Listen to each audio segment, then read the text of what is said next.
भिखारी बना दुनिया का सबसे बड़ा व्यापारी। एक था भिखारी, रेल सफ़र में भीख मांगने के दौरान एक सूट बूट पहने सेठ जी उसे दिखे। उसने सोचा कि यह व्यक्ति बहुत अमीर लगता है, इससे भीख मांगने पर यह मुझे ज़रूर अच्छे पैसे देगा। वह उस सेठ से भीख मांगने लगा। भिखारी को देखकर उस सेठ ने कहा, तुम हमेशा मांगते हो, क्या कभी किसी को कुछ देते भी हो? भिखारी बोला, साहब मैं तो भिखारी हूँ, हमेशा लोगों से मांगता ही रहता हूँ, मेरी इतनी औकात कहाँ कि किसी को कुछ दे सकूँ। सेठ, जब किसी को कुछ दे नहीं सकते हो तो तुम्हें मांगने का भी कोई हक नहीं है। मैं एक व्यापारी हूँ और लेन देन में ही विश्वास करता हूँ। अगर तुम्हारे पास मुझे कुछ देने को हो तभी मैं तुम्हें बदले में कुछ दे सकता हूँ। तभी वह स्टेशन आ गया जहाँ पर सेठ को उतरना था। वह ट्रेन से उतरा और चला गया। इधर भिखारी सेठ की कही गई बातों के बारे में सोचने लगा। सेठ के द्वारा कही गई बात उस भिखारी के दिल में उतर गई। वह सोचने लगा कि शायद मुझे भीख में अधिक पैसे इसलिए नहीं मिलता क्योंकि मैं उसके बदले में किसी को कुछ दे नहीं पाता हूँ। लेकिन मैं तो भिखारी हूँ, किसी को कुछ देने लायक भी नहीं हूँ। लेकिन कब तक मैं लोगों को बिना कुछ दिए केवल मांगता ही रहूँगा। बहुत सोचने के बाद भिखारी ने फैसला किया कि जो भी व्यक्ति उसे भीख देगा तो उसके बदले में वह भी उस व्यक्ति को कुछ जरूर देगा। लेकिन अब उसके दिमाग में यह प्रश्न चल रहा था कि वह खुद भिखारी है तो भीख के बदले में वह दूसरों को क्या दे सकता है। इस बात को सोचते हुए दिन भर गुजरा, लेकिन उसे अपने प्रश्न का कोई उत्तर नहीं मिला। दूसरे दिन जब वह स्टेशन के पास बैठा हुआ था तभी उसकी नज़र कुछ फूलों पर पड़ी जो स्टेशन के आसपास के पौधों पर खिल रहे थे।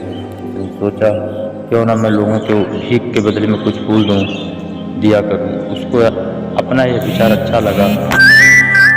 उसने वहाँ से कुछ फूल तोड़ लिए और ट्रेन में भीख मांगने पहुँचा। जब भी कोई उसे भीख देता तो उसके बदले में वह भीख देने वाले को कुछ फूल दे देता।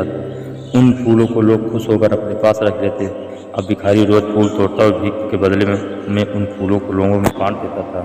कुछ ही दिनों में उसने महसूस किया कि अब उससे बहुत अधिक लोग भीख देने लगे हैं। वह स्टेशन के पास के सभी फूलों को तोड़ लाता था। जब तक उसके पास फूल रहते तब तक उससे बहुत से लोग भीख देते, लेकिन जब फूल बांटते बांटते ख़त्म हो जाते तो उसे भीख भी नहीं मिलती। अब रोज ऐसा ही चलता रहा। एक दिन जब वह भीख मांग रहा था तो उसने देखा कि वही सेठ ट्रेन में बैठा है जिसकी वजह से उसने भीख के बदले में फूल देने की प्रेरणा मिली थी। वह तुरंत उस व्यक्ति के पास पहुंच गया और भीख मांगते हुए बोला, आज मेरे पास आपको देने के लिए कुछ फूल है, आप मुझसे भीख दीजिए, मैं बदले में आपको फूल दूंगा। भिखारी ने कुछ फूल उसे दे दिए। उस सेठ को यह बात सुनकर बहुत पसंद आई। सेठ, वाह क्या बात है, आज तुम भी मेरी तरह एक व्यापारी बन गए हो। इतना कहकर फूल लेकर वहाँ सेठ स्टेशन पर उतर गया। लेकिन उस सेठ द्वारा कही गई बात एक बार फिर से उस भिखारी के दिल में उतर गई। वह बार बार उस सेठ के द्वारा कही गई बातें के बारे में सोचने लगा और बहुत खुश होने लगा। उसकी आंखें अब चमकने लगी। उसने लगने लगा कि अब उसके हाथ सवाल था कि वह चाबी लग गई है जिसके द्वारा वह अपने जीवन को बदल सकता है। वह तुरंत ट्रेन से नीचे उतरा और उत्साहित होकर बहुत तेज आवाज़ में ऊपर आसमान की ओर देखकर बोला, मैं भिखारी नहीं हूँ, मैं तो एक व्यापारी हूँ, मैं भी उस सेठ जैसा बन सकता हूँ, मैं भी अमीर बन सकता हूँ। लोगों ने उसे देखा तो सोचा कि शायद यह भिखारी पागल हो गया है। अगले दिन वह भिखारी उस स्टेशन पर फिर कभी नहीं दिखा। एक वर्ष बाद इसी स्टेशन पर दो व्यक्ति सूट बूट पहने हुए यात्रा कर रहे थे।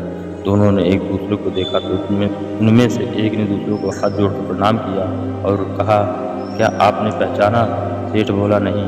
तो शायद हम लोग पहली बार मिल रहे हैं। भिखारी बोला, सेठ जी आप याद कीजिए, हम भी पहली बार नहीं बल्कि तीसरी बार मिल रहे हैं। सेठ, मुझे याद नहीं आ रहा है। वैसे हम पहले 2 बार कब मिले थे?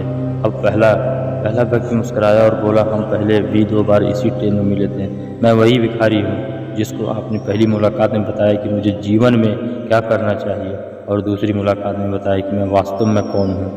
नतीजा यह निकला कि आज मैं फूलों का एक बहुत बड़ा व्यापारी हूँ और इसी व्यापार के काम से दूसरे शहर जा रहा हूँ। आपने मुझे पहली मुलाकात में प्रकृति का नियम बताया था जिसके अनुसार हमें तभी कुछ मिलता है जब हम कुछ देते हैं। लेन देन का यह नियम वास्तव में काम करता है। मैंने यहाँ बहुत अच्छी तरह महसूस किया है, लेकिन मैं खुद को हमेशा भिखारी ही समझता रहा। इससे ऊपर उठकर मैंने कभी सोचा ही नहीं था और जब आपसे मेरी दूसरी मुलाकात हुई तब आपने मुझे बताया कि मैं एक व्यापारी बन चुका हूँ। अब मैं समझ चुका था कि मैं वास्तव में एक भिखारी नहीं बल्कि व्यापारी बन चुका हूँ। भारतीय मानसियों ने संभवतः से इसलिए स्वयं को जानने पर सबसे अधिक जोर दिया और फिर कहा, समझ की ही तो बात है। भिखारी ने स्वयं को जब तक भिखारी समझा वह भिखारी रहा। उसने स्वयं को व्यापारी मान लिया, वह व्यापारी बन गया। जिस दिन हम समझ लेंगे कि मैं कौन हूँ, अर्थात मैं भगवान का अंश हूँ, फिर जानने समझने को रह ही क्या जाएगा।